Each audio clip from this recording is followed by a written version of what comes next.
Bonjour.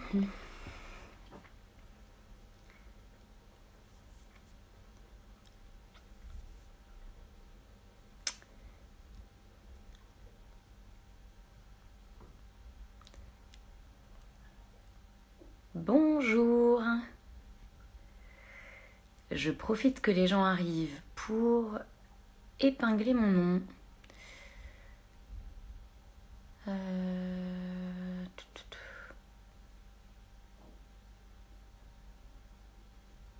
Bonjour tout le monde. Hop.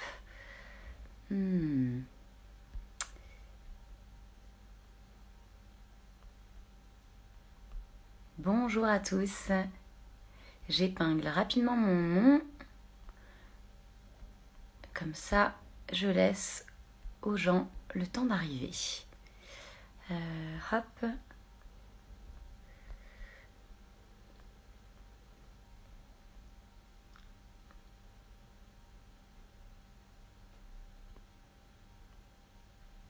Voilà. Bonjour à tous. Merci beaucoup de me rejoindre ce matin pour le deuxième et dernier live sur la détox de printemps. Parce que c'est le printemps depuis hier, même si ça ne se voit pas vraiment dehors. Bonjour Mireille. Bonjour à tous. Bon, super, on va pouvoir commencer. Donc bienvenue, une fois encore, pour ce dernier live sur la détox de printemps, la fameuse dont on entend beaucoup parler.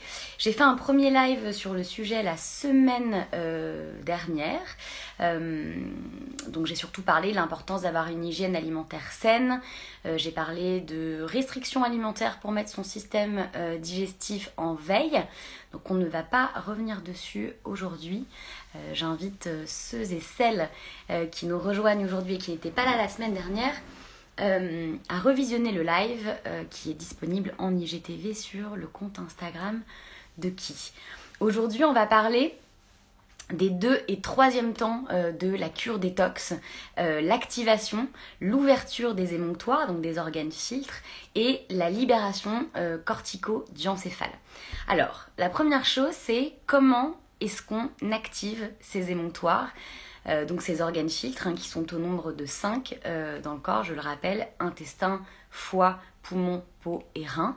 Et bien la première chose à faire pour activer ces émonctoires, c'est faire du sport, pratiquer une activité physique. Alors je parle pas de sport intense, puisque le sport pratiqué de manière trop intense peut avoir des effets délétères sur l'organisme, mais ça, bon, c'est un autre sujet, on va pas en parler là tout de suite maintenant. Mais je rappelle que l'activité physique, c'est vraiment la seule technique, et je dis bien la seule, qui va permettre d'activer tous les émonctoires en même temps.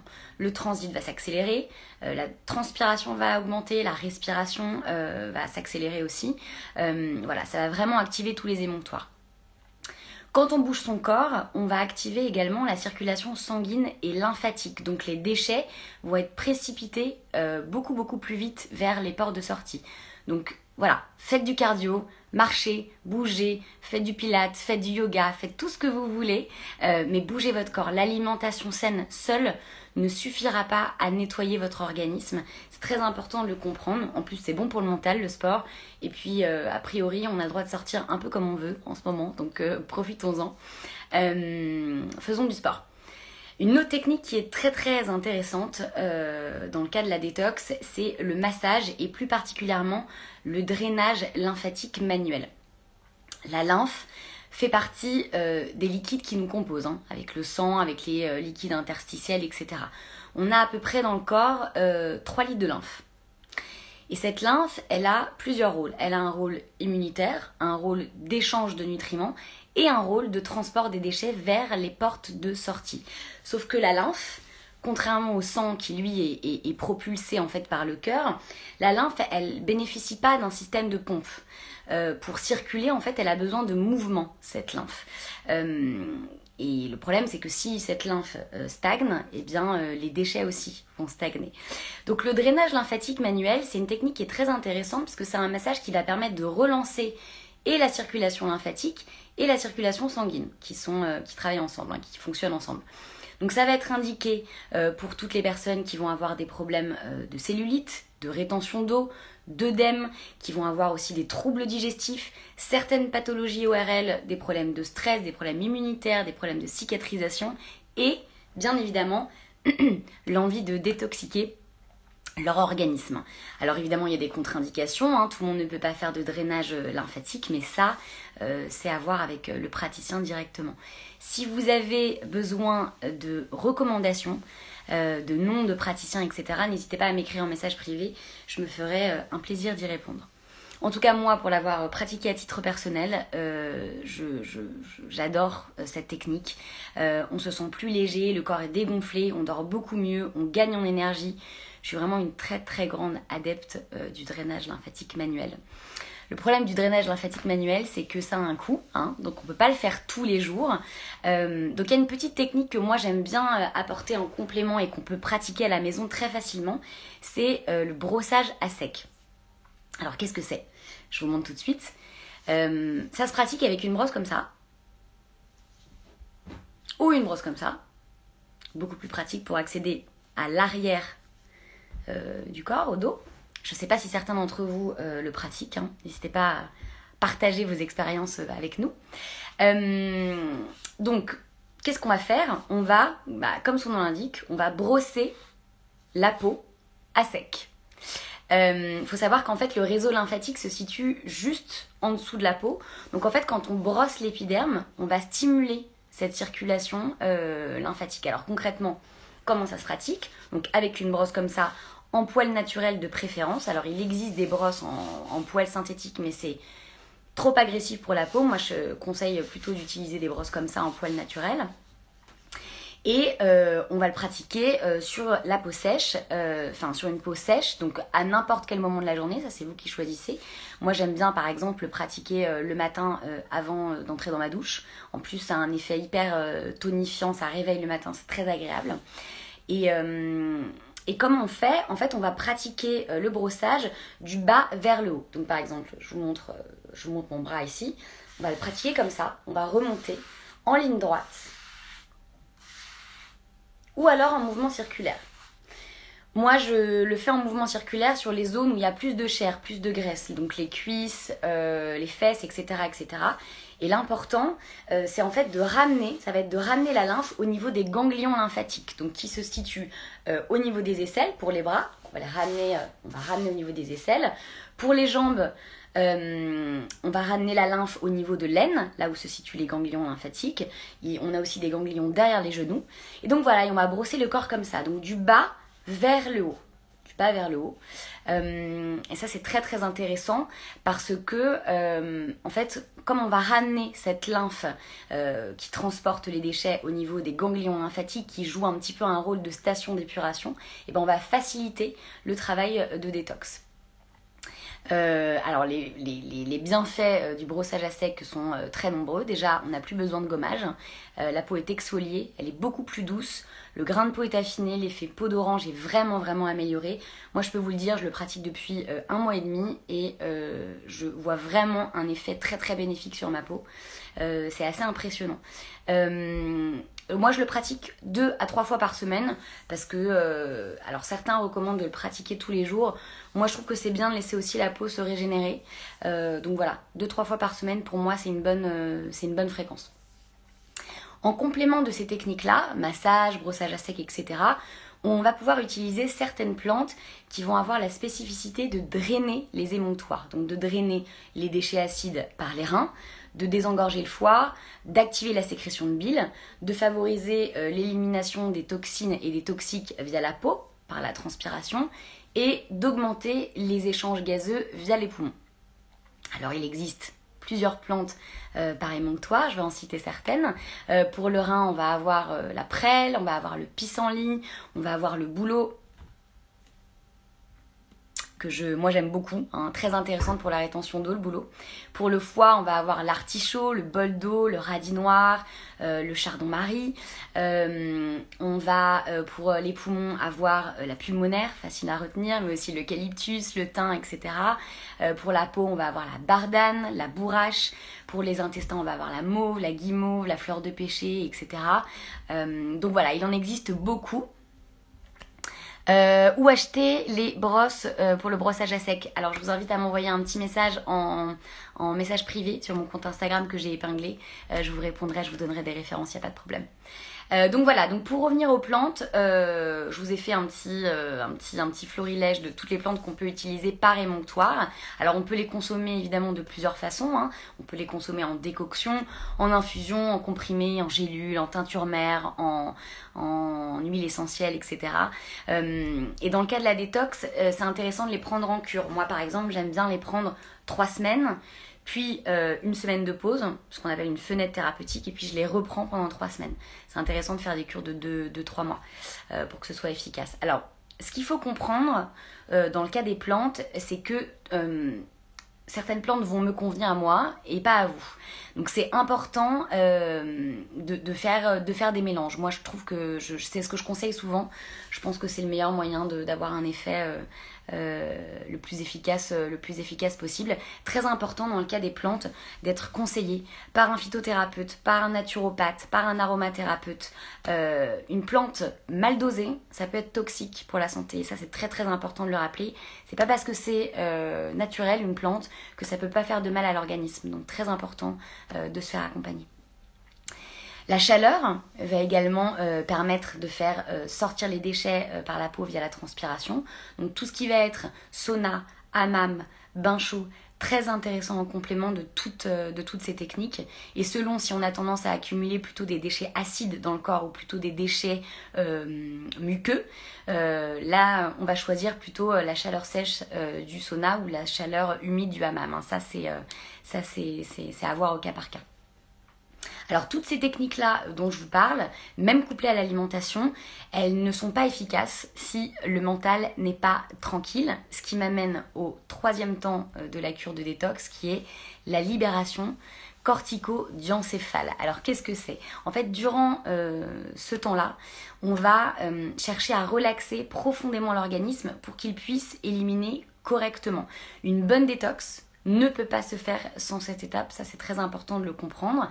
Alors vous allez me dire, quand on vit dans un environnement urbain, qu'on a une vie un peu à 100 à l'heure, déconnecté de la nature, etc., c'est pas très facile de déconnecter le mental, mais il faut comprendre que quand on est dans un état de stress, l'énergie qui va être disponible, elle va être là soit pour combattre, soit pour fuir, mais pas pour éliminer, hein, évidemment.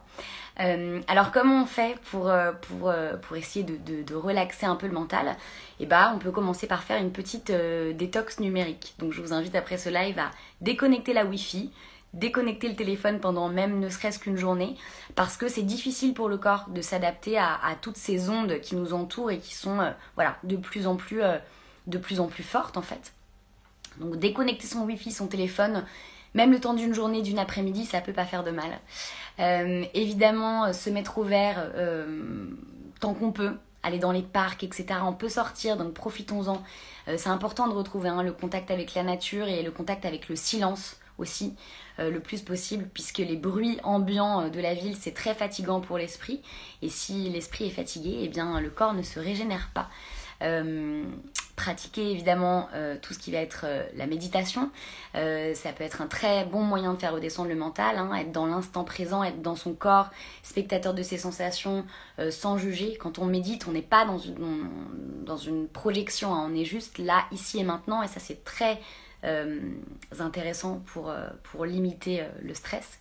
La sophrologie peut être un autre moyen très intéressant aussi, avec des exercices de respiration, de posture, des exercices de visualisation guidée par la voix. Vous allez pouvoir atteindre un état de détente psychologique mais aussi corporelle.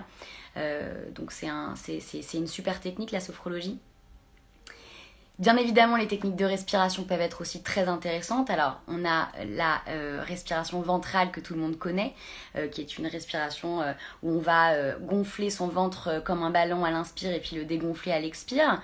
Et puis, il y a une technique que moi j'aime beaucoup et sur laquelle j'aimerais m'attarder un petit instant, qui est la cohérence cardiaque. Alors, la cohérence cardiaque, c'est une technique que moi je conseille beaucoup, que j'adore, qui est très efficace. Alors qu'est-ce que c'est la cohérence cardiaque? C'est une ressource physiologique naturelle qu'on possède tous et qui, en fait, quand elle est activée, va permettre au rythme du cœur d'entrer dans un état de cohérence.